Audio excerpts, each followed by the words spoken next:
जितने भी new parents हैं वो ध्यान से सुनना। रिसेंटली मध्य प्रदेश और महाराष्ट्र में बीमार बच्चों को कफ सिरप दिए गए जो कि डॉक्टर्स प्रिस्क्राइब थे, उसके बावजूद बच्चों की कुछ ही दिनों में मौत हो गई। ये है इंडिया का ड्रग सेफ्टी सिस्टम।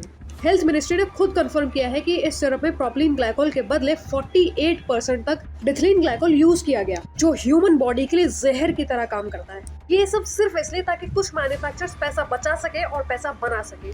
यहाँ पर सिस्टम का भी फेलियर है। लिमिटेड मैन पावर के चलते टेस्टिंग टाइम पर नहीं हो जाती और जब तक आपके बैन लगते हैं तब तक बहुत देर हो जाती है। काफी सारे स्टेट्स ने कोल्ड ड्रिफ्ट बैन कर दिया है। इंस्पेक्शन ड्राइव चल रहे हैं और सेंटर मैन्युफैक्चरिंग नॉर्म्स को रिवाइज करने की बात कर रही है। मुबारक हो, सिस्टम जाग गया है, but at what cost and at what time. ये कोई पहली बार नहीं है। WHO पहले भी इंडियन कफ सिरप्स को लेकर सेफ्टी कंसर्न्स रेज कर चुका है। गाम्बिया, उज्बेकिस्तान, कैमरून, इन सब जगहों पर इसी तरह के कंटामिनेशन इश्यूज रेज किए गए थे, पर फिर भी हमने कुछ नहीं किया। पेरेंट्स के पास अब सिर्फ खाली दवाइयों की शीशी हैं, लाखों के बिल्स हैं और death certificates. Maybe this is why we are the pharmacy of the world.